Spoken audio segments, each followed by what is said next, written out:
All right, let's start with the big story that we are tracking on WION this hour, where this essentially proved to be a tale of two leaders. And one of these leaders who spoke from the dais of the UNGA spoke about peace, and the other raked up the spectre of a nuclear war. We're talking about Indian Prime Minister Narendra Modi and his Pakistani counterpart Imran Khan, and the two addresses could not have got more contrasting. While Prime Minister Modi spoke about development for all, the Pakistani Prime Minister focused on one thing and one thing alone, and this was the issue of Jammu and Kashmir, and a lot of it was based on propaganda and misinformation. Listen in. हम उस देश के वासी हैं जिसने दुनिया को युद्ध नहीं बुद्ध दिए हैं, शांति का संदेश दिया है. If a conventional war starts and anything could happen. And when a nuclear armed country fights to the end, it will have consequences far beyond the borders. जन कल्याण से जग कल्याण, और तभी तो हमारी प्रेरणा है सबका साथ, सबका विकास, सबका विश्वास. और ये सिर्फ भारत की सीमाओं में सीमित नहीं है. हमारा परिश्रम न तो दया भाव है और न ही दिखावा. ये सिर्फ और सिर्फ कर्तव्य भाव से प्रेरित है. Islamophobia since 9/11 has grown at a pace where it is alarming. Human communities live together. There should be understanding amongst them. But Islamophobia is creating a division. All right, so it's been an action-packed week at the United Nations General Assembly. On Friday, all eyes were on the address by the Indian and the Pakistani leaders at the United Nations. And while the Indian Prime Minister Narendra Modi interestingly stuck to his allotted time, and he spoke for about 17 minutes, and he also stuck to the rules, his Pakistani counterpart Imran Khan spoke for almost about 15 minutes. The Prime Minister Narendra Modi presented a lot of solutions to fighting terror and climate change. He also spoke about his vision for India and, of course, his vision for the world. But Pakistani Prime Minister's speech focused on one thing and one thing only, and that was about Jammu and Kashmir. And as a part of this, he also raked up the spectre of a nuclear war if things were to escalate further between these two nuclear-armed neighbors. He mentioned the name of Kashmir at least 20 times in his entire speech. And before we break down the details, WION's executive editor, Palki Sharma Upadhyay, sums up the developments for you along with two of our reporters. Our Pakistan Bureau Chief Anas Malik has, of course, been tracking the Pakistani side, and our principal diplomatic correspondent, Siddhan has been tracking the Indian side. Listen in to what they had to say. The New York Times, this is...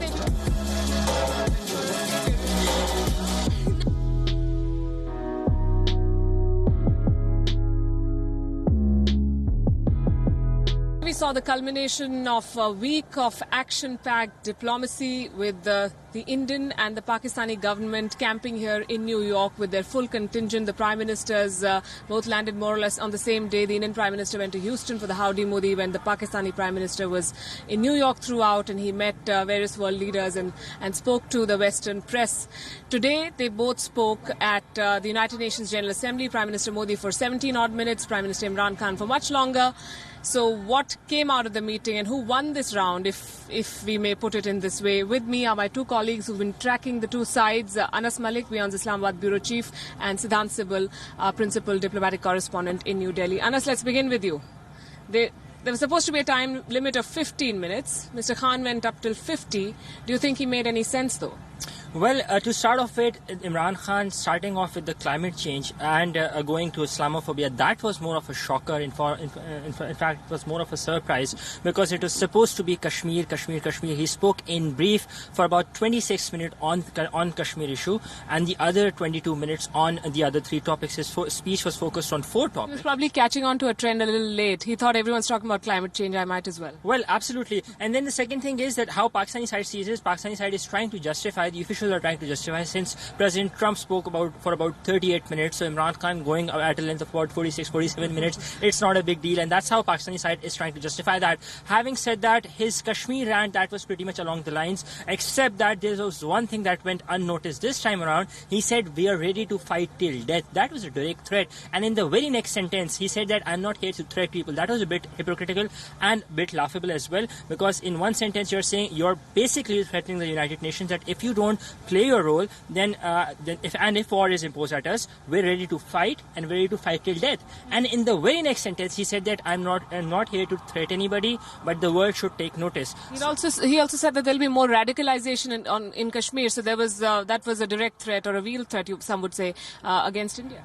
Well, yes, it was indeed a direct threat in many ways, because the Pakistani Prime Minister, who's been focusing on Islamophobia over here while in the UN, he brought that parallel from the Islamophobia element that marginalization of society leads to radicalization. Having said that, the Pakistani Prime Minister also did have some focus towards climate change. He did try to take a jibe at PM Modi.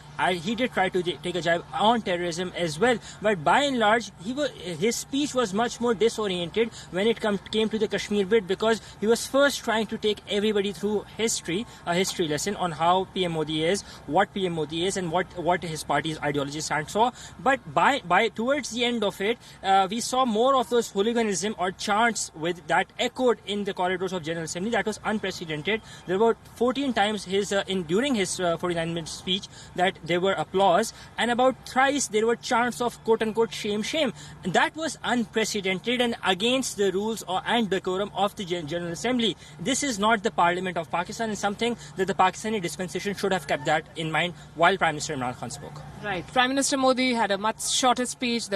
We were present there, all of us in fact, and there was a lot of applause, multiple rounds of applause. He gave out the message of peace and harmony. Was it part of the Indian government strategy to not mention Kashmir or Article 370 or Pakistan, which he doesn't mention at all in speeches, but not even Kashmir and 370? Well, it was expected just before the visit of the Indian Prime Minister began the briefing. The Foreign Secretary said that we will not going to mention about anything regarding Kashmir, because this is an internal matter. We can't put this on the world platform. But clearly, if we talk about the Indian Prime Minister's speech, the 17-minute speech did not mention Pakistan. That's the other big headline. But primarily focusing on development, on Buddha and not Yuddha. These are the points which we have been talking in since day one, that India will not mention Pakistan, India will not mention Kashmir, de-hyphenation in block letters. Right. So does the Indian government and the Indian contingent from the Foreign Ministry believe that this was a successful visit, a successful week, and a lot of business was conducted, a lot of things accomplished, barring maybe the trade agreement, which we haven't seen take shape. But by and large, they've been able to achieve what they came to? Well, yes. By and large, yes.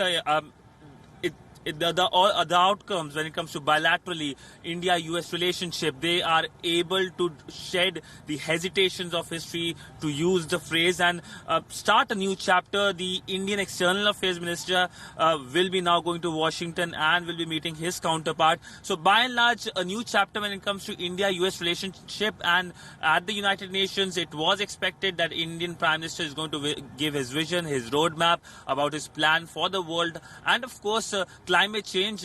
Imran Khan got it later, but the Indian Prime Minister knew his priorities from the day one. He started on climate change, or whether it's the inauguration of the solar park on the roof of the United Nations. So when Mr. Khan goes back home to a country which is still grappling with those very basic issues, and milk is selling for 200 odd rupees per litre and things like that, how will he face his people? He'll say, I spoke about Kashmir everywhere I went, and then what?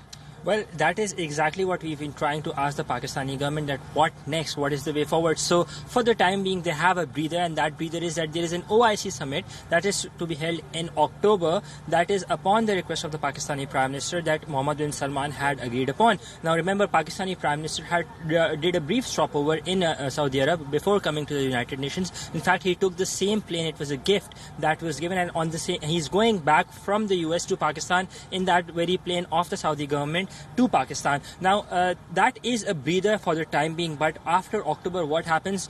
Pakistani government, as we speak, is entirely clueless at how are they trying to, what will they be doing in order to keep this issue alive and face the domestic audience. Right. Pakistan would very much want to keep this pot boiling. The United Nations General Assembly session may be over, but the India-Pakistan debate is nowhere near an end, and we'll see more statements from both sides in the days and weeks ahead. For the moment, it's a wrap from me and Anas and Siddhant here from the United Nations General Assembly in New York. Prime Minister Modi in New York. We are the iconic Times Square in New York, the financial capital of the U.S. On the agenda, trade, terror, multilateral cooperation. Will the Pakistani Prime Minister Imran Khan defend his record on terrorism? WION gets you all the latest. Strong message is being sent by India that India wants to be a global leader. Your one-stop destination. Every news break, every development, and of course, unmatched coverage. For all the news you want to know. You've both been tracking the two prime ministers and their meetings and engagements. Only on WION. World is one. Our leadership represents sitting next to the issue of climate change.